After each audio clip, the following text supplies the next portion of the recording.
Google, how do you fan out money to look cool? I don't know. Money, money, money, money. Money.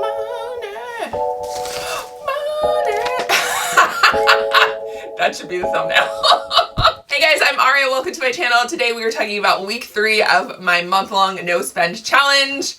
Get right into it. If this is your first time watching one of my no spend challenge or what I spend in a week videos, I'll have the videos from week 1 and week 2 linked in the description so you can go back and watch and get a little more detail on all of the rules that I went over for this no spend challenge. And then you can see my recap from week 1 and week 2 and kind of how those went. So for a quick overview, I created this super awesome no spend month calendar to track all of my expenses and keep myself extra accountable for where I was spending my money this past couple of weeks. I could also obviously just look at my bank account, but I like something about writing it down. I just really like that, and it's really helped me visualize and see where I'm spending my money, what I'm spending it on. Going into this 3rd week, I really just wanted to keep up the good work from the first couple of weeks, stick to my no spend challenge rules, which were to not spend money on makeup, skincare, clothes, home decor, any of that stuff. I allowed myself 2 hair appointments, 2 nail appointments throughout the whole month. I'm reading my notes off my iPad here. So in total for this week, I ended up spending $479.95, which unfortunately was $286.17 more than I spent in week 2. Now I know part of that is because I got my hair done this week and I didn't get my hair done last week. That was like $110, I think it was. All right, so let's break down all of the things that I spent my money on this week. So I spent $57.11 on eating out for me and the kids.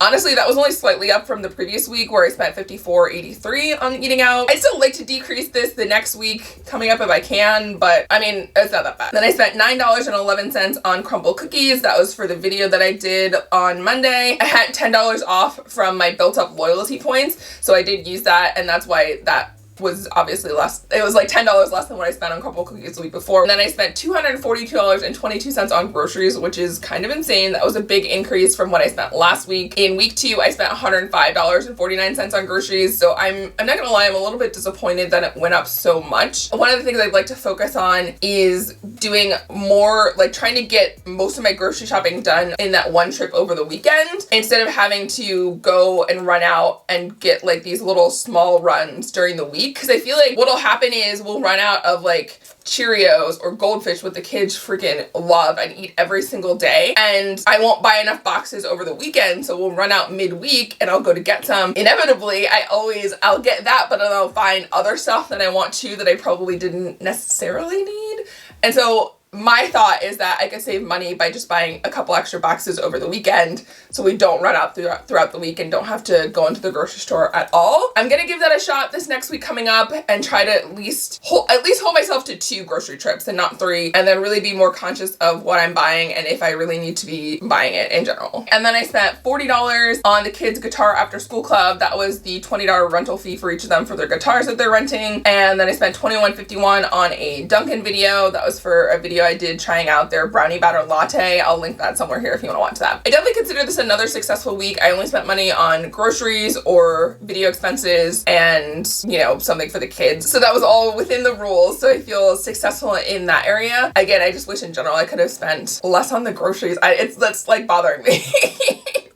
Again, I was still within budget, you know, I didn't like run out of money or anything like that, but just on principle, I wanted to spend less. I will say I don't think this week was any harder than week 2. I think now that I'm getting towards the second half of the challenge and I'm going into week 4, I think I'm mostly thinking about what's going to happen when I stop the challenge. I'm not going to lie, this whole week I've been a little concerned about that, and like, am I going to go crazy and just buy everything? Am I going to be super restrictive and buying nothing? Which wouldn't be a terrible thing. I just worry if I'm too restrictive with myself, I'm going to like just binge shop and be like, buy all of the things and like go completely overboard. I don't want that to happen, but it's something that I'm a little bit anxious about happening. So I'm really trying, I think going into this 4th week, I want to try to be intentional about what my plan is for when I stop the challenge, because I want to keep a lot of the lessons that I've learned and a lot of that intentionality that I've brought to thinking about how I spend my money. I want to keep that going and keep that positive momentum going without being too restrictive and crazy about it. Like because I don't feel like that's sustainable for me personally to never spend any money on makeup or skincare or clothes or home decor. It's just not, I don't think it's realistic, and I feel like if I try to push myself too hard, I'm just gonna go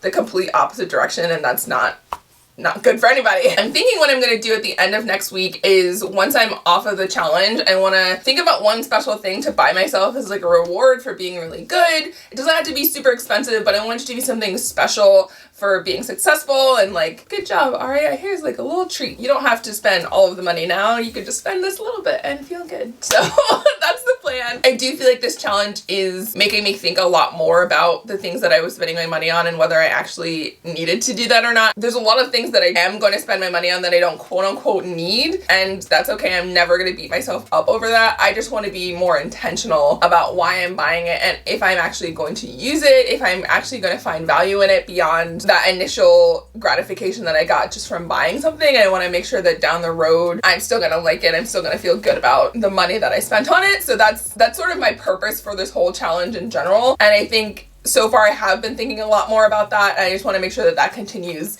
even after the challenge is over. So intentions for this week coming up. I definitely want to continue tracking all my expenses in my calendar. I've even been thinking about keeping a calendar after this challenge is over just for general purposes, not necessarily to not spend money, but just to, again, bring that intentionality and that perspective and accountability to what I'm spending my money on in a tangible way that I can see and hold in my hands. So I might do that. I'll let you guys know in next week's video if I decide to keep doing that. But it's something that I've been thinking about. I'm probably going to get my nails done this week coming up. I'm not sure. They actually still look pretty good. Usually by this point I've broken one or two of them, so I don't know if I'm actually gonna get my nails done or not, but we'll see how they're looking and how I'm feeling. But that'll be an allowed expense if I do, because that would be my second time getting my nails done this month.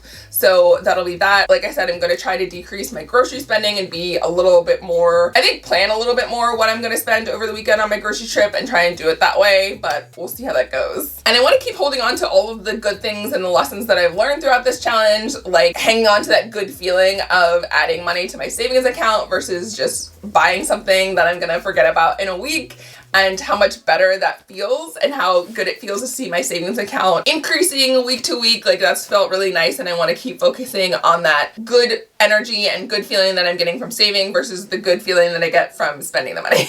Thank you guys so much for watching. I will be back with another check-in video next week for the final week 4 video of my no spend challenge. Make sure to subscribe to my channel and like this video. Let me know in the comments if you guys have started a no spend challenge and how that's going or how it went for you in the past. And I will see you guys next week. Bye.